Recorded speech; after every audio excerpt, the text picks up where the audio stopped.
3 days into her second marriage, my ex-wife called me sobbing from a gas station off Trent Avenue, and I let it ring 4 times before I picked up. That's not cruelty. That's a man finishing his coffee. My name is Grant Bishop. I'm 45 years old. I've lived in Spokane, Washington my whole life, and until 11 months ago, I was married to a woman named Melissa. 14 years. A house on the South Hill with a porch swing I built myself. A dog named Belle who liked her more than me, which should have told me something a lot sooner than it did. Here's the part everyone wants to skip to, the part where she left me. I'm not giving it to you yet because if I do, you won't understand why it hurt the way it did. And you definitely won't understand why the ending tastes as good as it does. So bear with me. Grab a coffee or something stronger. I won't judge. Let's go back to the spring I turned 44. That's the year my own heart tried to kill me on a bridge deck 40 feet above the Spokane River. And my wife tried to finish the job 3 weeks later. Two very different kinds of failure. Only one of them worked out for her, temporarily. I run a small structural inspection firm called Bishop Structural Solutions. We contract with the State Transportation Department, a couple of counties, and private developers who need someone to tell them the truth about whether their bridge or parking garage is going to hold up or fold like a lawn chair. Not glamorous work. I climb around under things nobody looks twice at and write reports nobody reads until something goes wrong. It's also, importantly, extremely profitable. Engineers willing to climb under a bridge in February are rare. My state contracts alone clear my company well past $150,000 a year in my own take-home, some years more. I've got 3 employees, a truck older than some of my nephews, and a bank account Melissa never once asked about, because as far as she was concerned, I played in the mud for a government paycheck. I let her believe that. My father built this company from nothing with a slide rule and a stubborn streak, and the one thing he taught me before he passed was this. Money discussed at dinner parties has a way of changing the people sitting at the table. I watched it happen to 2 of his own brothers. So I drove the old truck, wore the same 3 flannel shirts on rotation, and let Melissa think we were comfortable, not wealthy. I met Melissa Cole at a wedding up at Lake Coeur d'Alene when I was 30, and she was 27. She had a laugh that turned heads across a room, and she noticed things, the fact I ordered my steak medium, the fact I hummed old songs under my breath without realizing it. We ended up at the same end of the reception table, and somewhere around the second round of drinks, she leaned over and said, "You're the quiet one everybody keeps pointing at." "Depends what you did," I told her when she asked if that was a compliment. I inspect bridges, nothing scandalous.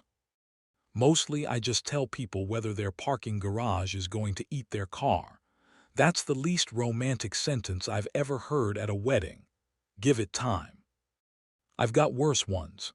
She laughed and asked for my number before the cake was cut, a first for me. For the first 6 or 7 years, I thought I'd found someone who actually saw me, the specific parts of me most people scrolled past. Somewhere around year 8, the seeing stopped. She'd opened a hair salon downtown 2 years into the marriage. She called it the Loft, and it did fine. But fine wasn't the crowd she wanted.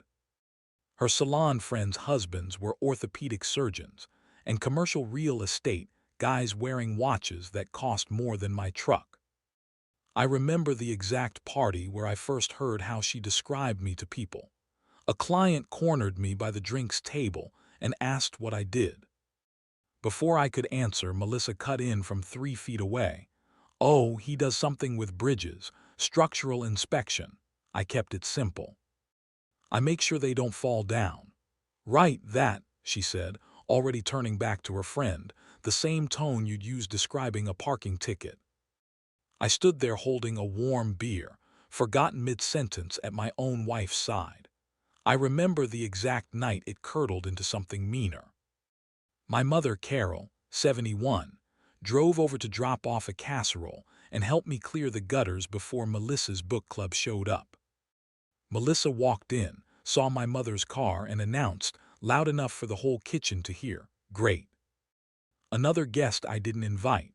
My mother went still. She never raises her voice, so the silence that followed felt like held breath. "I'm just helping Grant with the gutters, Melissa. I won't be in your way." "You're never in the way, Carol," Melissa said, in the tone people use when they mean the opposite. "It's just, this is supposed to be my space tonight." My mother left 20 minutes later, casserole and all, and I stood there with my jaw locked so tight my molars ached. "You didn't have to do that." "Do what?" "Set a boundary in my own house." "It's my house too, and that's my mother." She shrugged, the kind that ends conversations on purpose. "Maybe if your mother visited less, I wouldn't have to keep having this conversation." That was the first crack. I didn't know it yet, but it was the kind that doesn't heal, it just spreads slow, until the whole thing gives at once. After that, things went cold the way marriages go cold, when both people decide coexisting is easier than fighting. We still ate at the same table, still slept in the same bed, mostly facing opposite walls. But the hand on the small of my back gone, the random texts gone. What replaced it was irritation dressed up as normal conversation. "Did you seriously wear that shirt to the Sinclairs thing?" she asked one night, straightening my collar harder than the job required. When I came down with the flu that January, fever bad enough to soak through the sheets, Melissa stood in the doorway with her coat already on. "I've got a color appointment in 20 minutes. There's NY Quill under the sink. Try not to get it everywhere," she added and left. I lay there wondering exactly when. In the middle of some ordinary week I never marked down anywhere. The woman who used to bring me soup without being asked had quietly stopped existing. A few months later, at a dinner party, Melissa spent the evening glued to a conversation about a Sun Valley ski trip some of the other wives were planning. On the drive home she went quiet, building up to something. "Diane's husband is taking her to Sun Valley for their anniversary, 10 days, private chalet. Good for them. That's it, good for them." I'd like to not be the wife explaining why we're doing something low-key again. I nearly told her right then that I could buy that chalet outright and not blink at the mortgage. But my father's voice was louder than the impulse, so I swallowed it, same as always. "We'll figure something out," I said, the sentence people reach for when they have no intention of figuring anything out, and we both knew it. She turned toward the window and didn't say another word. I didn't know it yet, but I was about to find out just how far that indifference could stretch. And it would take something far worse than a dinner party to prove it. The bridge job that changed everything was routine, on paper. A pedestrian overpass, connecting a new riverside development to the Greenbelt Trail. My lead inspector, Marcus Webb, closer to me than most of my actual blood relatives after 11 years working together. And I were 40 feet up checking weld connections when my chest cracked open from the inside. The river was running high with spring melt, throwing up a cold mist that beaded on the steel. Marcus was 3 feet to my left, complaining about his knees like he does every job. I remember laughing at something. I don't remember what, that detail's gone, and it bothers me more than it should. Then it wasn't a squeeze, it was a tearing, hot and sudden, like someone reached into my sternum and pulled sideways. "Cliff Grant, hey, look at me, man. You're gray." I remember the harness cutting into my shoulders as my knees gave out, Marcus's hands, the radio crackling, a specific blue sky I can't explain why I still remember. I woke up 2 days later in the cardiac ICU with a tube down my throat and Marcus asleep in a chair built for someone a foot shorter than him. The surgeon, Dr. Patel, laid it out plainly. "You had an aortic dissection, a tear in the wall of the main artery leaving your heart. Most people don't make it to the ambulance with that. You were in surgery almost 7 hours." The first 48 after I wasn't betting on you out loud, even to your own family. But you're here talking, that's not nothing. Am I going to work again? Eventually.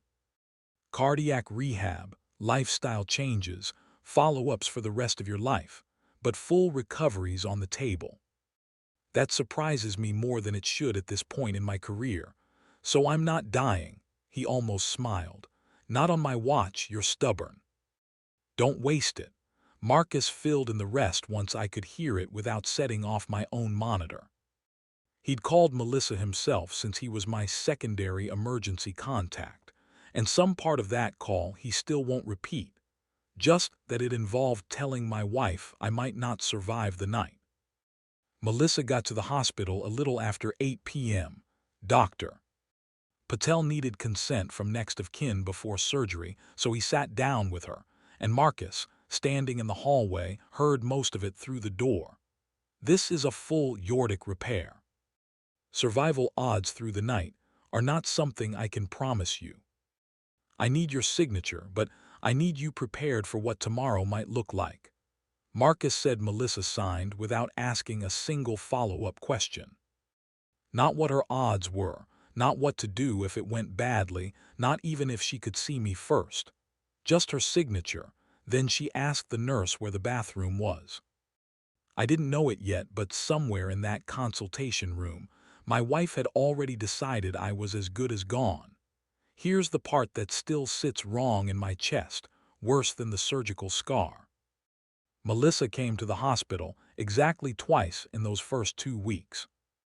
The first time, she stood by the door, not the bed, the door, and asked Marcus, not me, whether I'd be able to work again or if we were looking at disability. The second time, she brought papers from her attorney regarding accounts that need updating while you're out. I was still on oxygen.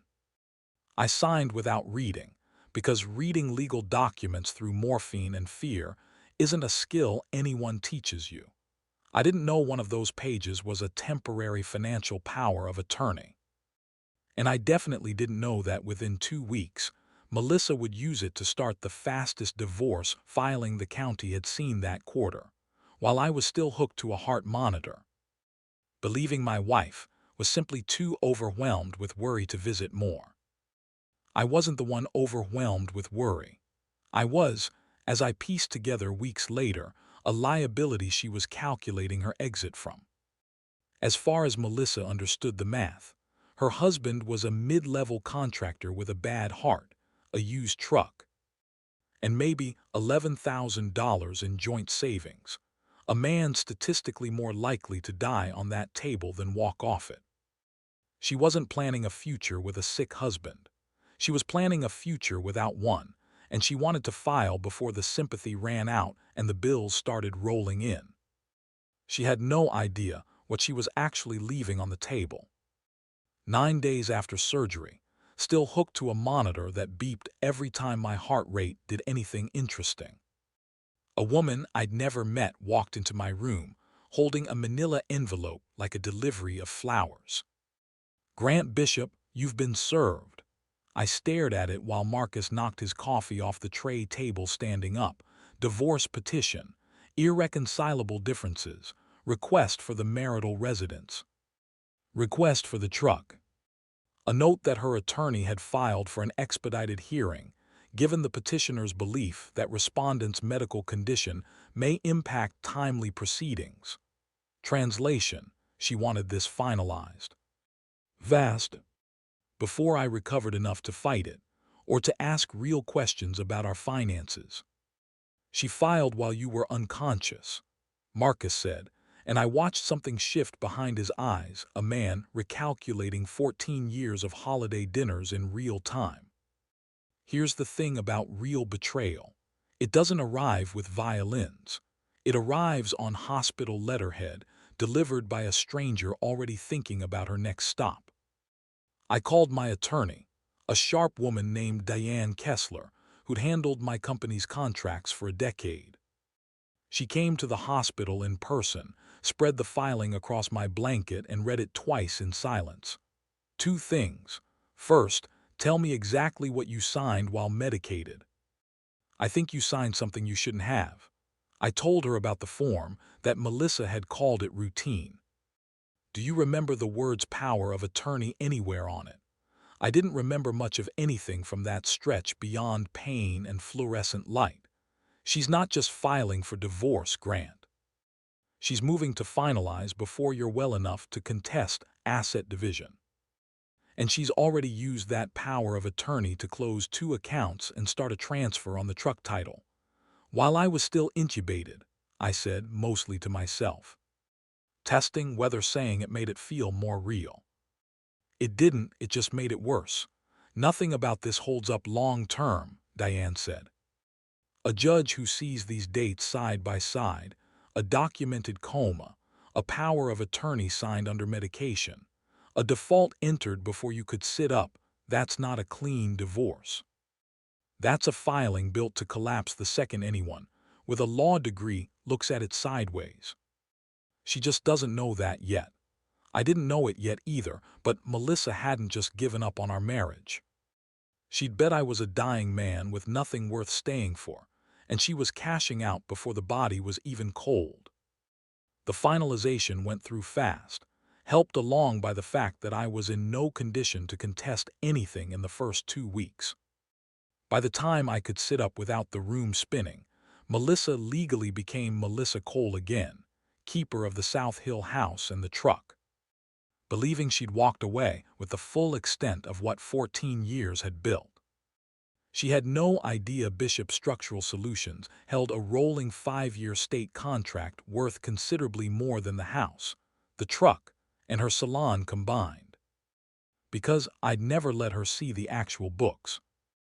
My father's warning had done its job. She divorced a man she thought was broke and dying.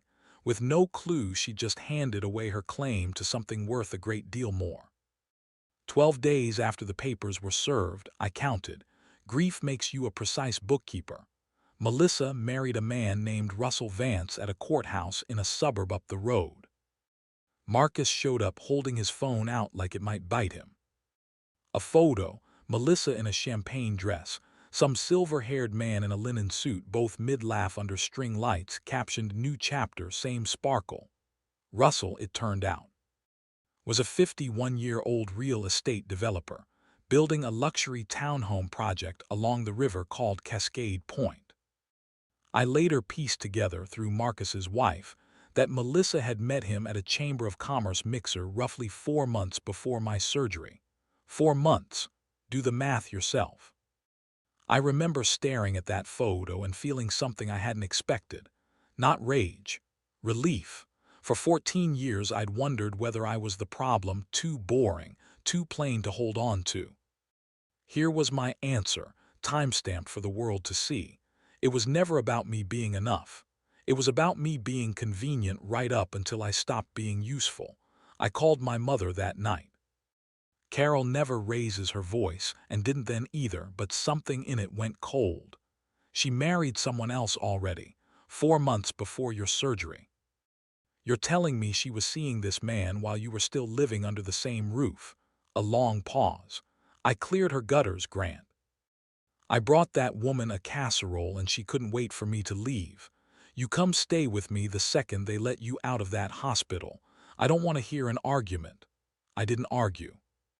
I was discharged 3 weeks later with a chest full of titanium wire and moved in temporarily with my mother, because the house I'd built a porch swing for now belonged, on paper, to a woman who'd left me for a man in linen, while I was still learning to breathe on my own.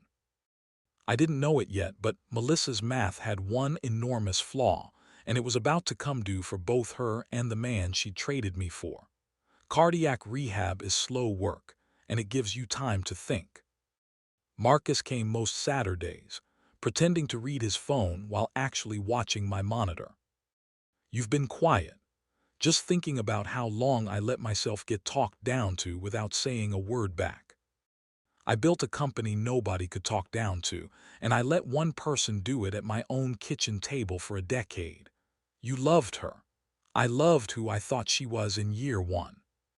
I'm not sure that woman existed past the honeymoon. I used those slow weeks to let Diane walk me through what Melissa's rushed divorce had actually accomplished. Not much, in the end. Courts take a dim view of asset transfers pushed through, while one party is medically incapacitated under a limited power of attorney. Diane filed a motion to reopen the settlement based on timing, my medical records, and the account closures made without informed consent. It wasn't a fast fight, but it was one I was going to win, and Russell's attorney would soon have far bigger problems of his own. Marcus called about 6 weeks after the courthouse wedding, trying not to sound as amused as he clearly was. Cascade Point, Russell's big project. A whole section of retaining wall gave out behind Building 3 last night's spring runoff, dumped half the riverbank into the parking garage. Anybody hurt? No, thank God, empty garage. But the county pulled every permit this morning and ordered an independent structural review. He paused, grinning through the phone. Guess who the county's engineering board is recommending for that review? I want to be clear, I did not go looking for this. I recused myself from the project immediately. Conflict of interest is a real thing, and Diane would have had my head otherwise. But I didn't need to hold the clipboard to watch it unfold from a safe distance. The review came back ugly. Russell had cut corners on soil compaction and drainage to hit a deadline. The same corners my firm would have flagged 18 months earlier had anyone bothered to hire us. 3 lenders pulled financing within a month. 2 lawsuits followed. Russell Vance, watchwearer, linen suit owner, filed for bankruptcy by early autumn. Melissa had left a man she believed was dying and broke to marry a man she believed was thriving and secure. She'd been wrong about both of us. Word travels fast in a city this size, especially through a salon where half the clientele's husbands work in construction or the county assessor's office. By the time Russell's bankruptcy hit the local business paper, Melissa's salon had already started bleeding appointments, not because anyone blamed her directly, but because nothing kills a beauty business faster than becoming the subject of everyone's break-time gossip. Her closest salon friend, who cheered loudest for the Russell marriage, apparently stopped returning her calls around the second lawsuit. Meanwhile, my own situation had done something Melissa never saw coming, because she'd never bothered to ask. The state's 5-year contract renewal with Bishop Structural Solutions came up that same fall, and given our clean safety record, and frankly, given the public mess at Cascade Point making my firm's reputation look even better by comparison, the state didn't just renew, they expanded our territory to 2 additional counties. A regional trade publication ran a small feature, The Quiet Bridge Doctor, how one local firm became the state's most trusted name in structural safety. There was a photo of me in front of a downtown river bridge, still gaunt, cane in hand. Looking nothing like a man anyone would have bet on 8 months earlier. I didn't know it yet, but that article was about to reach exactly the one person I never expected to read it. 3 days after Russell's bankruptcy became public record, my phone rang at 9:40 on a Thursday. Melissa's name lit up the screen for the first time since the divorce. I let it ring 4 times before answering, not spite, just needing the extra seconds to decide if I wanted to. Grant. Her voice cracked on the second syllable. I saw the article. About your company, about the contract, I didn't know, I swear I didn't know you had any of that, you never once told me. You never once asked, you just assumed. There's a difference. I thought you were dying, she said finally out loud, the thing I'd suspected for months. The doctor said you might not make it. I panicked. I thought I was going to be a widow in my 40s with a house I couldn't afford and a business that barely broke even. Russell seemed secure. You thought Russell seemed secure. I made a mistake. He's filing for bankruptcy. The bank's already started foreclosure on the house. I have nowhere to go, Grant. I have nothing. I sat with that a second, on my mother's back porch, looking at the same foothills I used to see from the porch swing I'd built in a house that wasn't mine anymore. We were happy once. Remember McCall, remember the wedding. I remember all of it, Melissa. I remember exactly which year you decided I wasn't worth staying for. You didn't marry a man you loved. You married a man you thought had money. When you thought I didn't have it, you left me on a hospital monitor to go find somebody who did. Now that man's broke too, and suddenly you remember the wedding. That's not fair. What wasn't fair was a stranger walking into my ICU room with divorce papers while I still had a chest tube in. What wasn't fair was finding out my marriage ended over social media before I could walk to my own mailbox. She was crying, the real kind now. Not the kind she used to pull out to shut arguments down early. I have nowhere else to turn, please, Grant. I know, I said, and I meant it oddly enough. I hope it works out for you, but it's not going to work out with me. I hung up.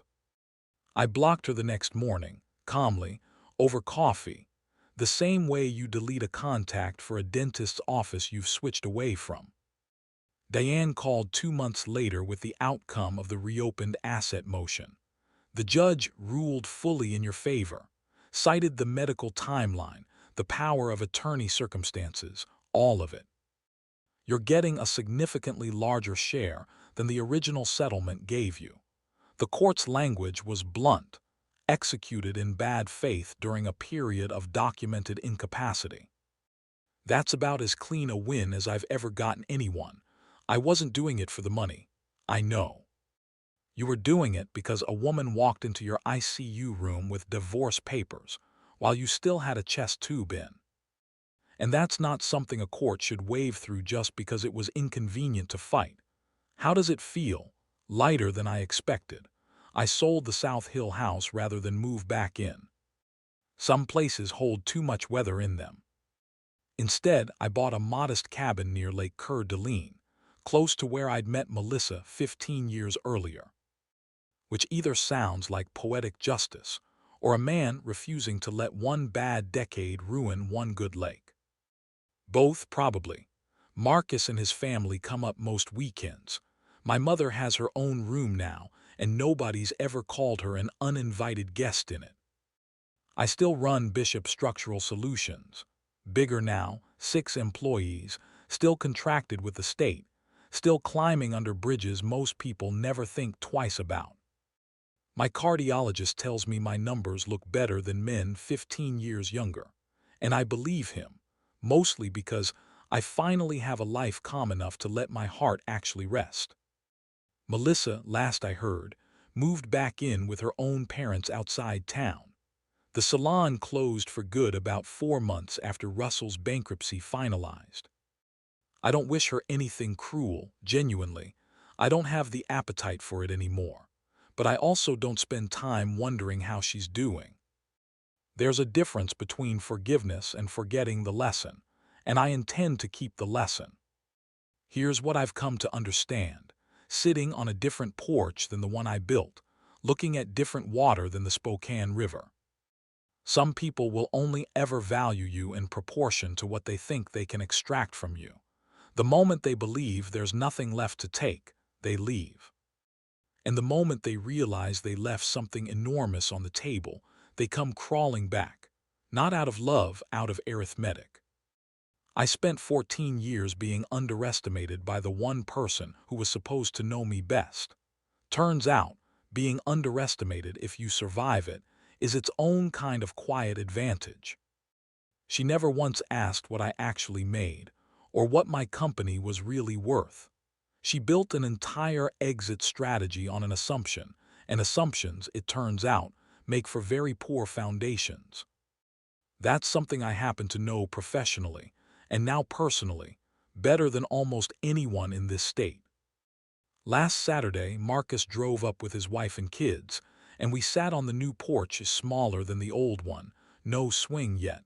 But I'm getting to it, eating trout he'd caught that morning off the dock. My mother sat in the good chair, telling my nephew a story about my father she's told 100 times and still gets choked up on. Belle, who I got custody of in the settlement and consider my single greatest legal victory, was asleep across my boots. "You look good, Cliff," Marcus said, watching the lake go orange. "Better than before all this. Feels that way most days. You ever think about her?" "Some, not the way I used to." I scratched behind Belle's ear and she didn't even open her eyes. "Mostly I think about how close I came to spending the rest of my life being quietly talked down to by somebody who was only ever doing math on me. And how grateful I am that my own heart, of all things, is what finally forced the truth out into the open. I didn't need her to see my worth to have it. I just needed to survive long enough to watch her realize hers was the only thing that had actually been fake the whole time. So that's the story. What would you have done in her position, or in mine? Where are you watching from tonight? If you enjoyed this one, hit like, subscribe for more real-life family stories, and drop your thoughts in the comments. I read every one of them.